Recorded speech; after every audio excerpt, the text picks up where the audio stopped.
Welcome to ARAUCO's North America Continuing Education Series. We're excited to have you join us as we learn the science and impact of wood-based materials for furniture, interiors, and construction. This resource has been created to empower our distributors and partners with tools, information, and training that you can return to anytime. Let's dive in and explore today's topic together. This is the wood-based materials for furniture, interiors, and construction. Course number is ARAUCO 22023, and provider number is 100008847.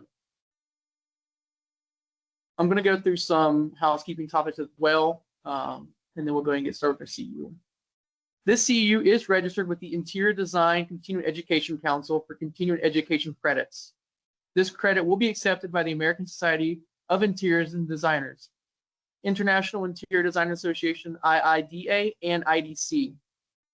The content included is not deemed or construed to be an approval or endorsement by IDCEC of any material or construction or any method or manner of handling, using, distributing, or dealing any material or product. Questions related to specific materials, methods, and services should be directed to the instructor or provider of the CEU. This program is registered for 1 CEU credit hour. This CEU will be reported on your behalf to IDCEC, and you will receive an email notification. Please log in and complete the electronic survey for the CEU with the link at the end of this presentation.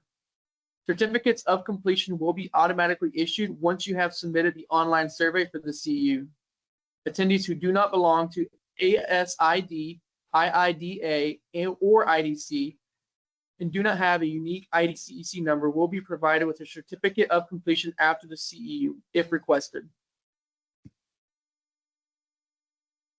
After participating in the CEU, you will be able to discuss the role of carbon in nature and global warming, discuss the relative impacts of building and construction materials, explain how sustainable forestry helps restore natural cycles of renewal, choose materials for your projects based on their climate positive properties. I'm gonna go ahead and turn my camera off just so I'm not a distraction to you guys for the graphics of the CEU. Yeah. Sustainability is not a new concept, but did you know the idea actually dates all the way back to the 18th century? Silvicultura Oceanomica, or Economic Forestry, written by the German nobleman Hans Carl von Carlowitz and published in 1713, is the earliest comprehensive handbook of forestry. Even back then, foresters recognized the importance of, I'm going to attempt to say this word, Nachhaltigkeit, translated sustainable yield. Never harvest more timber than the forest can regenerate.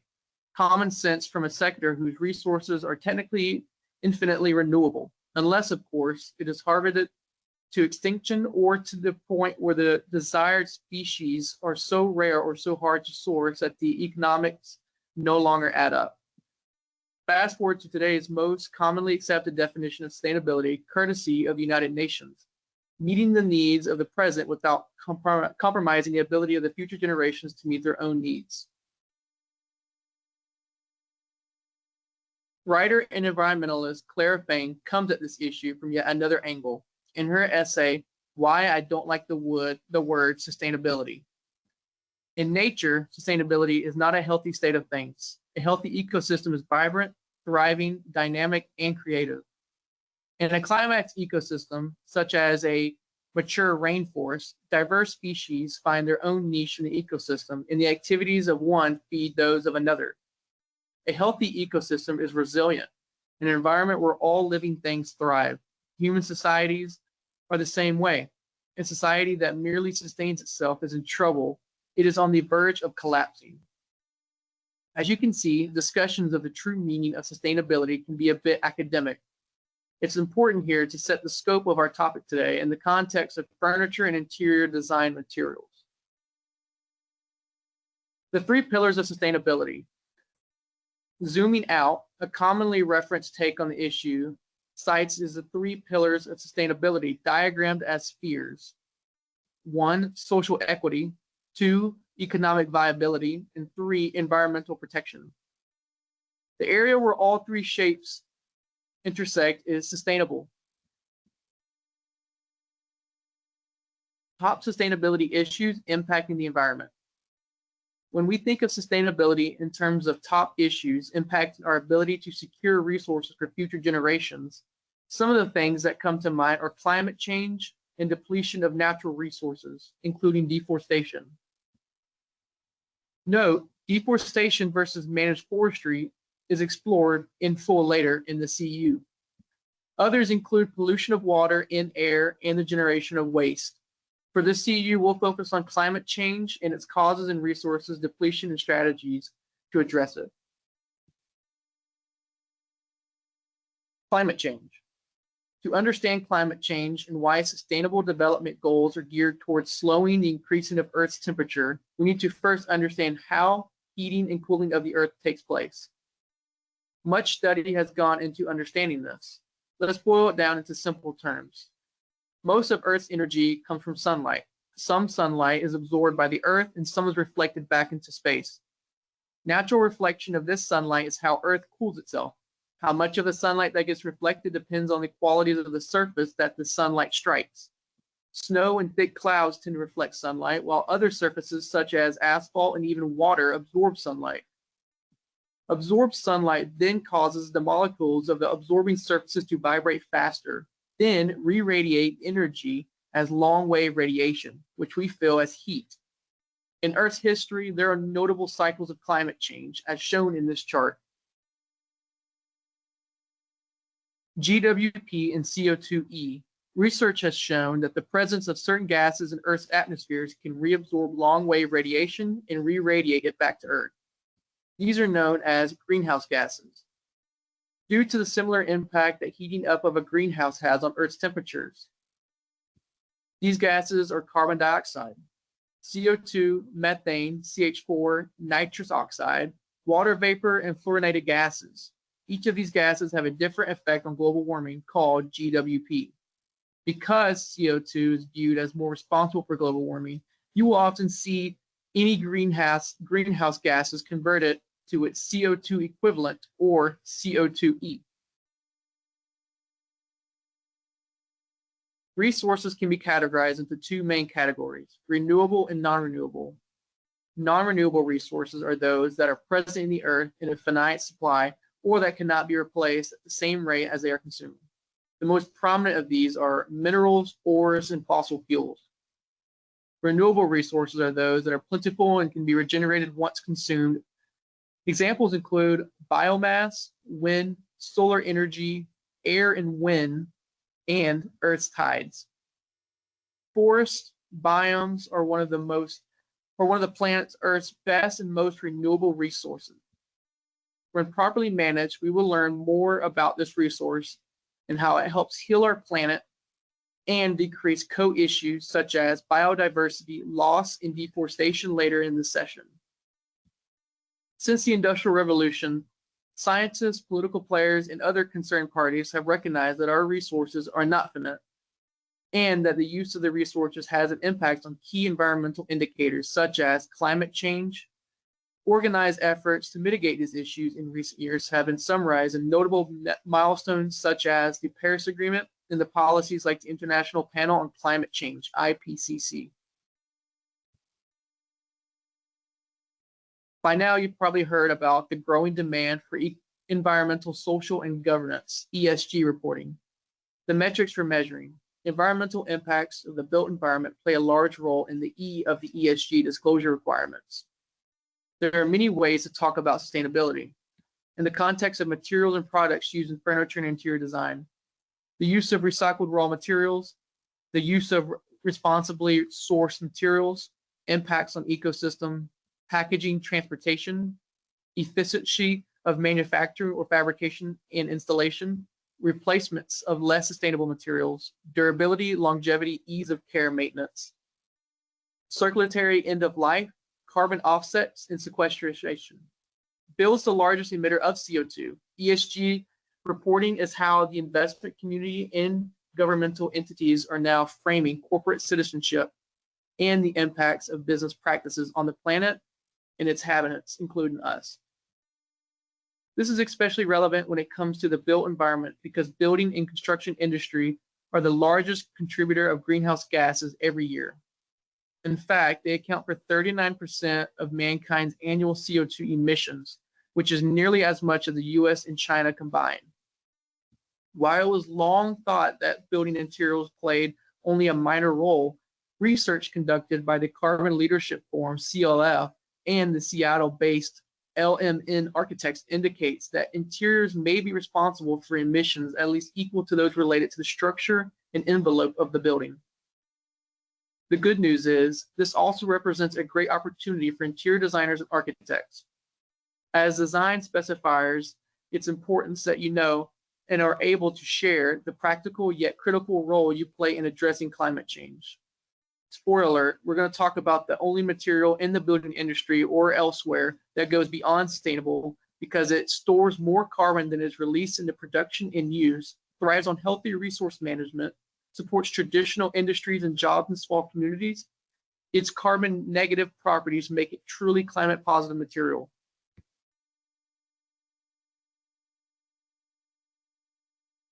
Carbon is a chemical element, like hydrogen and oxygen, and is the fourth most abundant element in the universe. It's a solid and can take on different forms. Diamonds are one pure form of carbon. The other two are graphite and carbon black, a study material found in pigments for inks, paints, plastics, and fillers and rubber tires. Carbon bonds easily with other elements, forming more compounds than all the other elements combined. It is the chemical backbone of all life on Earth, accounting for 18% of our body mass as a major component of the sugars, proteins, fats, DNA, muscle tissue, and bone. Wood, on the other hand, is 50% carbon by weight. CO2 versus carbon. Often when people say carbon, it's shorthand for CO2 or carbon dioxide, but they are not the same thing. CO2 is a colorless and odorless gas emitted when all animals exhale and is giving off when formerly living things, plants and animals decay. It's also generated when these formerly living things in the form of coal and oil are burned. CO2 is the most abundant greenhouse gas, along with other GHGs like methane and nitrous oxide. It acts as a blanket that keeps heat from escaping our atmosphere, preventing the planet from freezing over. This is why CO2 is essential for nurturing life on Earth. CO2, because of the two oxygen molecules, is 3.67 times heavier than a carbon atom. The weight of CO2 emissions required to produce 1 cubic meter of a given material is expressed as carbon dioxide equivalent, or CO2e. The fact that wood actually had a negative carbon footprint is unique in the materials world. We'll dig more into this later. Every time we generate energy in our power plants in transportation by burning hydrocarbons, we even on our bodies carbohydrates. CO2 is released. Every step in creating any product releases carbon into the atmosphere as CO2. Resource extractions, manufacturing, transporting, and in the case of materials used in interiors installation, this is often referred to as embodied carbon. Carbon is also released when we disrupt the soil or expose to carbon rot like limestone, dolomite, and when permafrost thaws. Remember that there's only a fixed amount of carbon in the universe. We're not generating new carbon with these activities. We're just releasing it from where it had been stored, which brings us to the carbon cycle. The carbon cycle and captured carbon. Most of Earth's carbon is stored in rocks, soil, and sediments. The rest is located in the ocean, the atmosphere, and in living organisms. These are the reservoirs or sinks through which carbon cycles. Geological versus biological carbon. There are two types of carbon reservoirs: geological, stones and rock formations, and biological, vegetation, soils, woody products, and aquatic environments. The carbon cycle is the flow of carbon through the atmosphere, ocean, terrestrial biosphere, and lithosphere, the Earth's crust and upper mantle. The carbon cycle describes the exchange of carbon through the Earth's carbon reservoirs, which store and transport carbon in many ways. The flow of it is measured in gigatons of carbon per year, and it may be stored in gases, liquids, solids, and forms in the atmosphere, land, and sea. Carbon moves from one storage reservoir to another through a variety of mechanisms, sometimes taking centuries and others just hours. In the food chain, Plants move carbon from the atmosphere into the biosphere through photosynthesis. Animals that eat plant digest the sugar molecules to get energy for their bodies. Respiration, excretion, and decomposition release the carbon back into the atmosphere or soil, continuing the cycle. The planetary CO2 blanket that helped nurture life on Earth has been thrown askew as carbon stored over millions of years is now being released back into our atmosphere by human activity year after year. Bearing the brunt of scrubbing excess CO2 from the air are healthy forests. Trees naturally capture atmosphere CO2, use the carbon to create sugars for their growth and release the oxygen, running on nothing but sunlight and water using photosynthesis. This naturally captured carbon is sequestered until the wood burns or decomposes, making wood nature's most perfect carbon sink. More on this in a bit. Rising concentrations of CO2.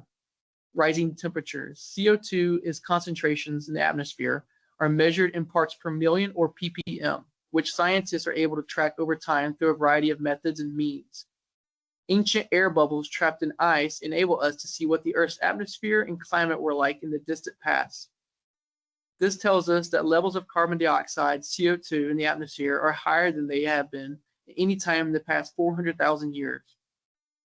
During the Ice Age, CO2 levels were around 200 parts per million, and during the warmer interglacial periods, they hovered around 280 ppm.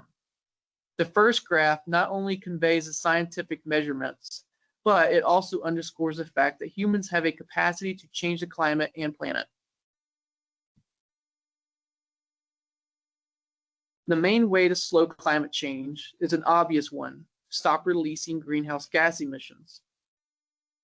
Tasmia Khan wrote in Times Magazine in October 2022, emissions reduction strategies decrease the release of greenhouse gases into the atmosphere from a specific activity or across a certain area. According to a 2013 study supported by the National Institute of Environmental Health Sciences, reducing emissions could help prevent millions of premature deaths brought on by air pollution during the following century.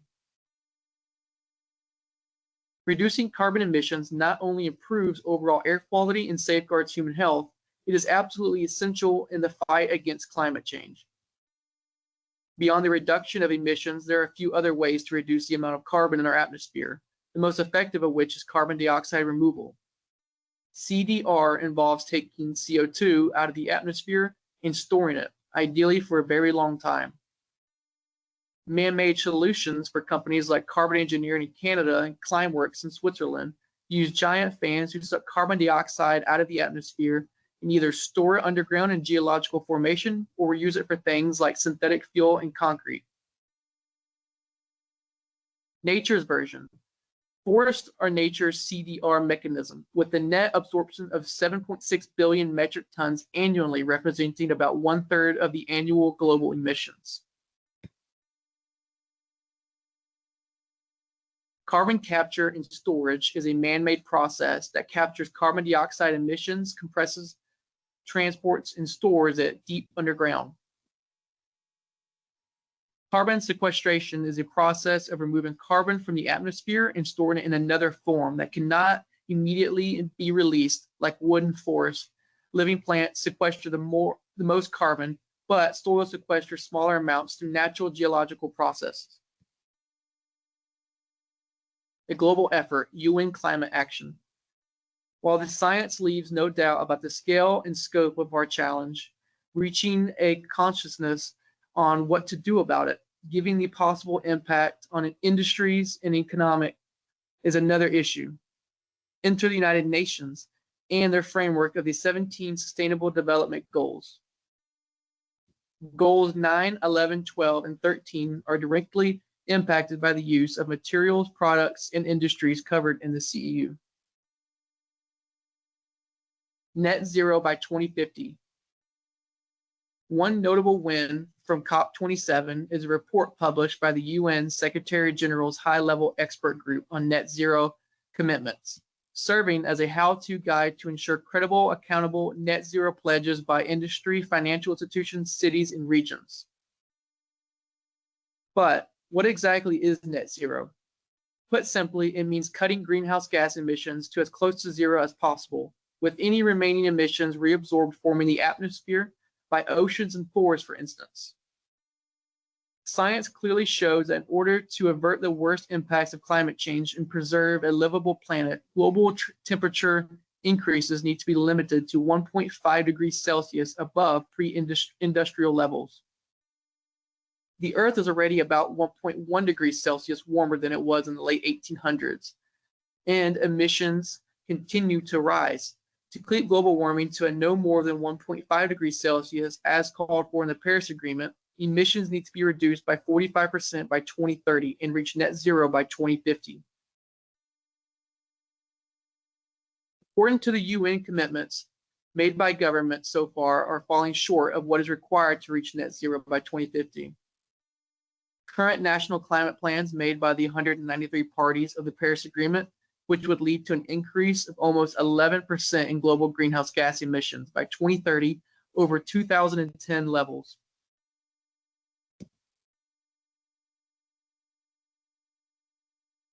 Tools for tracking true progress. Of course, governments will never be able to reach net zero without the help of businesses and industry, or without transparency and science-based reporting tools, like the Science-Based Targets Initiative. Provides companies with a clearly defined path to reduce emissions in line with the Paris Agreement goals. More than 4,000 businesses around the world are already working with the SBTI. Targets are considered science-based if they are in line with what the latest climate science deems necessary to meet the goals of the Paris Agreement. Limiting global warming to a well below 2 degrees Celsius above pre-industrial levels and pursuing efforts to limit warmings to 1.5 degrees Celsius. The Carbon Disclosure Project. A CDP score provides a snapshot of a company's disclosure and environmental performance. Yearly scores show organizations and their stakeholders where they are on the road towards operating in line with a 1.5 degree deforestation-free and water-secure future. Race to Zero is the UN-backed global campaign rallying non-state actors, including companies, cities, regions, financial and educational institutions, to take a rigorous and immediate action to have global emissions by 2030 in line with the Paris Agreement, with transparent action plans and robust near-term targets. I'm going to take a pause to take a sip of water. I think I'm losing my voice.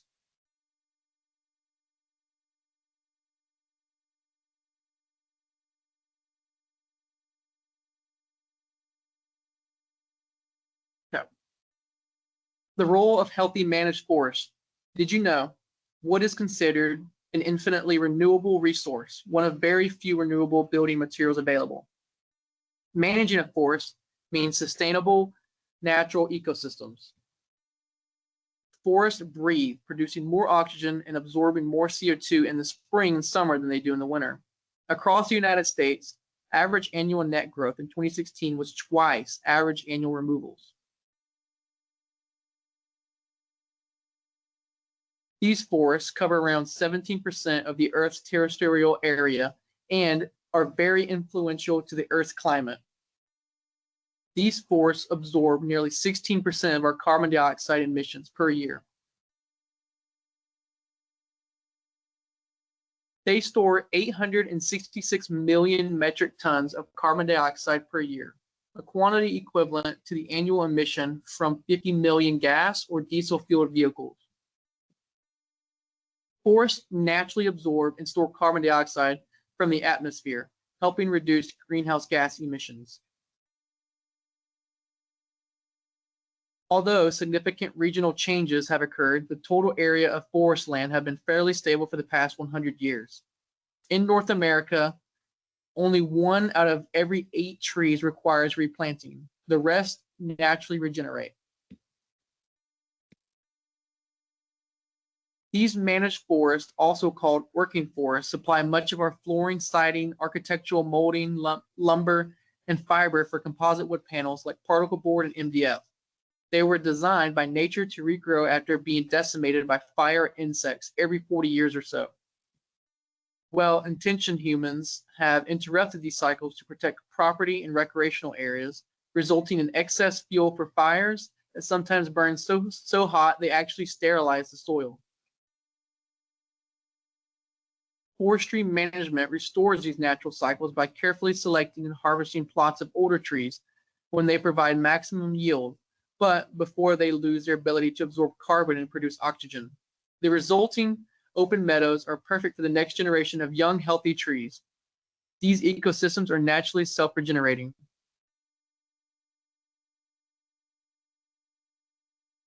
Most working forests used by the North American furniture producers are certified as managed forests. There are a handful of different forestry management certifications, such as the Sustainable Forestry Initiative, SFI, and one of the most widely recognized international standards, the Forest Stewardship Council, FSC. FSC standards include guidelines not only for managing forests as a self-regenerating resource, but also for protecting local economies, the rights of indigenous people, and the integrity of the chain of custody from the forest to consumer. Deforestation versus forest management. Managed forestry, of course, is not deforestation. Deforestation refers to the permanent removal of a forest stand. That's why it's called deforestation. This process usually involves clear cutting and burning trees, bulldozing stumps to remove them, and then converting that area to another land use, agricultural or commercial or residential development. Much of eastern North America was deforested at one point or another, and it's hard to find truly virgin old growth forests today. European settlers often cleared large chunks of forest to create agricultural land and used the high quality timber to build America's first large cities. Many areas have since been restored to forests, while some remain converted for farming, residential, urban areas, uses, or industrial areas. More deforestation occurs in tropical regions, often in low-income areas or countries without strict environmental enforcement in place.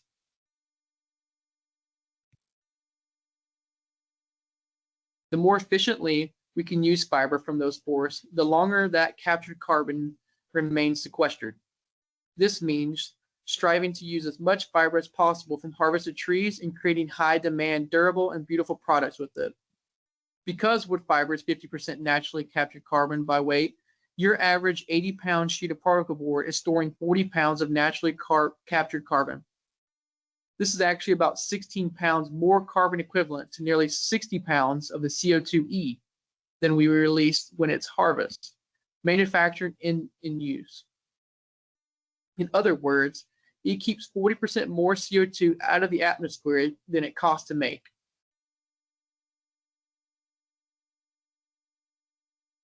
This gives us literally a little breathing room in the carbon cycle.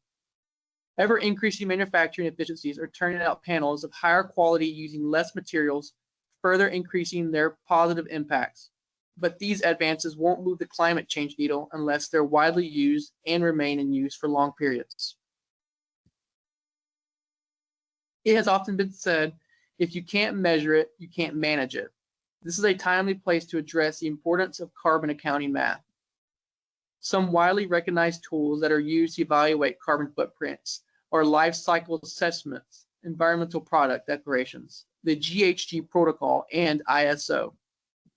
Life cycle assessment is the basis of an environmental product declaration. EPDs are typically used in conjunction with the product or product category and takes a life cycle approach to reporting environmental impacts. EPDs report carbon footprint in terms of global warming potential. Look for EPDs, but also include information on carbon sequestration, such as those for the wood products. A company may wish to measure their corporate carbon footprint, in which case they may use GHG protocol or ISO, which are very similar. While EPDs tell a full amount of product life cycle, the GHG protocol only considers emissions and does not consider carbon storage in long-lived wood products. We will review another tool later on that may be used to evaluate this aspect. Wood's role in long-term carbon sequestration. As mentioned earlier, the relative sustainability of materials, products, projects, and even companies and industries are commonly expressed in terms of their carbon footprint, embodied carbon, or GWP. Remember that wood is one of the few building materials that are carbon negative. That is, it is naturally captures and stores more carbon than is released in the conversion of the material into consumer products. While other commonly used construction materials may have a carbon footprint of literally thousands of kilograms of CO2 per cubic meter, that volume of wood has a carbon offset of 1,172 kilograms. That stated, GHG emissions from producing a cubic meter of composite wood is 392 kilograms. Subtracting this number from 1172 gives you a carbon negative benefit of 780 kilograms. 780 kilograms more CO2 is sequestered than was released in converting that fiber into furniture components. Life cycle assessments, LCAs, and corresponding environmental product declarations, EPDs, on particle board and MDF commissioned by the Composite Panel Association show that these materials, because of their wood fiber content, are carbon negative, actually storing 40% more carbon than was released in the production and conversion into furniture panels. A separate analysis of this amount of composite wood shipped by just one large U.S. wood products distributor in 2021 showed that over 127 million metric tons of carbon were being sequestered in just those materials. This is about 50 million metric tons more carbon than we release in the production and use of these materials. The CPA is now sharing research on CO2 emissions from composite wood products in North America. Long-term carbon accounting for forest products. The National Council for Air and Stream Improvements, NCASI, has published the 100-year method for estimating long-term carbon storage in forest products in use. Carbon stored in forest products represent an important part of the carbon profile of the forest products industry. Methods needed to account for the storage so that it can be included in corporate sector and value chain carbon balances. The 100-year method forecasts the amount of atmospheric carbon that will be isolated from the atmosphere for long periods of time. It can be used in corporate sector and in value chain carbon balances, where it is important to characterize carbon storage in products in use. The method uses information on the expected time and use of products to estimate the amount of carbon therein that will be stored in products in use after 100 years. This method uses readily available data, is simple and transparent, and can be used to characterize current performance and examine improvement opportunities. Sustainable forest resource management equals good business. Responsible actors in the forest product market have always strived to make the most out of their resources through innovation and creativity. Up until the middle of the last century, half of the fiber from harvested trees, unusable for flooring or lumber, was left in the forest to rot or was burned. The wood industry found ways to make productive use of this waste wood fiber with plywood, particle board, and MDF. Through those innovations, we're now able to use over 99% of the wood we harvest. So in essence, composite wood panels begin life as a recycled product. Some of the fiber utilized for particle board and MDF is sawdust and waste from sawmills and wood shops. But much of it is underutilized pulpwood that is used to be left to rot in the woods or be burned, returning all that stored carbon to the atmosphere over minutes or months and years. It's important to note that when commercial grade particle board was invented around 1950, the wood industry wasn't clairvoyantly creating a backstory for the best climate positive materials message 70 years later. Rather, this innovation and others since like MDF and high density fiberboard, HDF, were created because this industry is notoriously frugal, creating as much value as possible from their investments in harvesting and renewing forests. More recently, some leading wood products companies have begun looking for the future and adapting for changing climate realities through silviculture. Silviculture takes forestry management one step further, using science-based methods to sustainably manage the structure and growth process of forested areas. One major advance being explored is using research to design fast-growing trees that can thrive in higher temperatures using less water. Further, some wood products companies have recently been certified as carbon neutral. This means that at a global corporate level, the carbon dioxide captures of the company are greater than its emissions.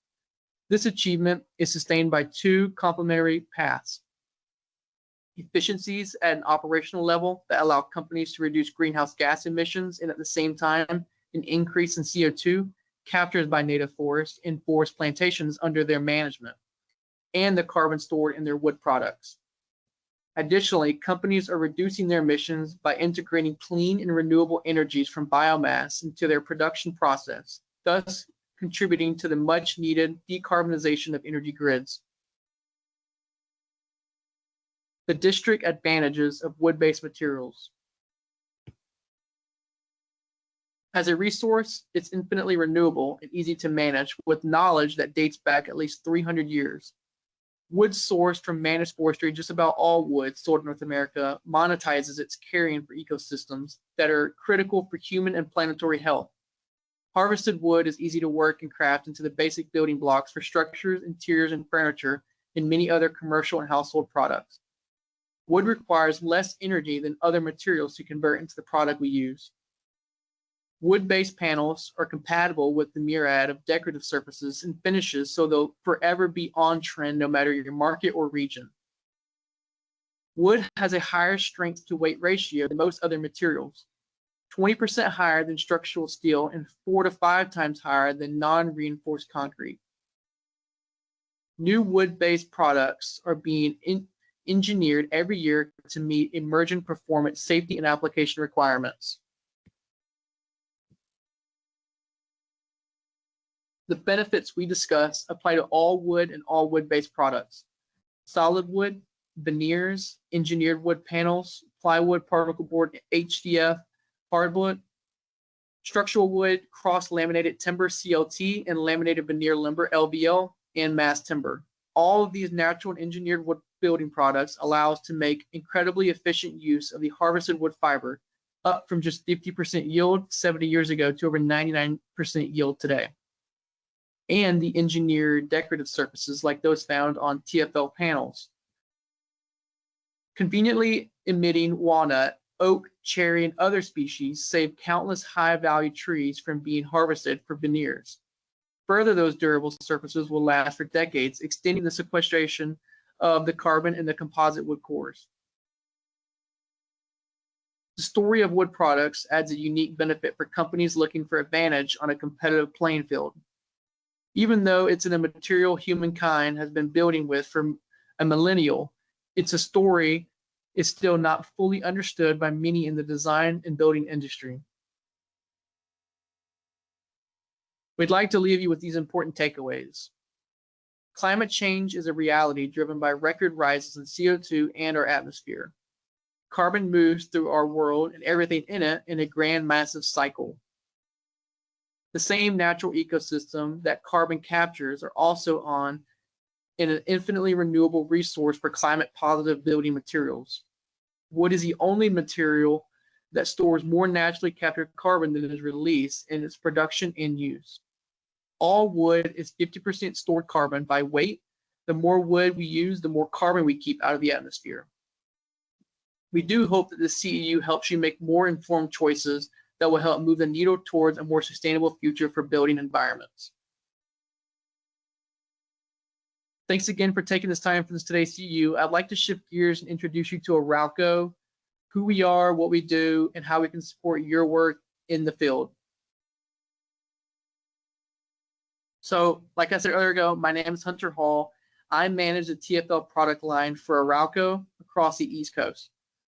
ARAUCO operates on 5 continents, serving over 4,800 customers globally, and we're proud to be the world's largest brand in interior timber products.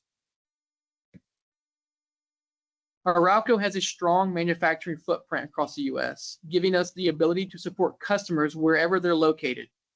Each of our mills source timbers locally, ensuring reliable supply, regional consistency, and a commitment to sustainable practices in every market we serve.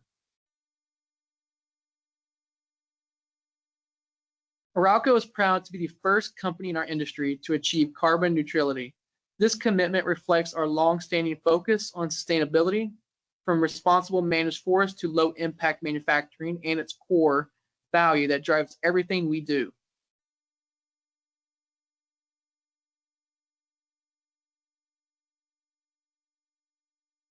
ARAUCO is proud to be the first company in our industry to achieve carbon neutrality, and we operate under the full FSC certification.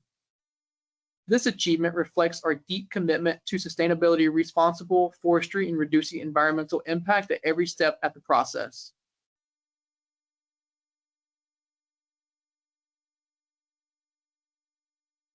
Through responsible forestry and manufacturing, we remove more carbon than we emit, creating a net positive climate impact of over 7 million tons of CO2. Our forests alone absorb 6.7 million tons annually, while other products store an additional 5 million tons, all while keeping our emissions at 4.5 million. Thank you for joining us for this session of ARAUCO's North America Continuing Education Series. We hope the information provided today helps you serve your customers and grow your knowledge base.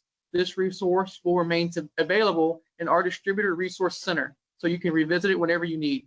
We look forward to bringing you more valuable training and insights in the future. ARAUCO, renewables for a better life.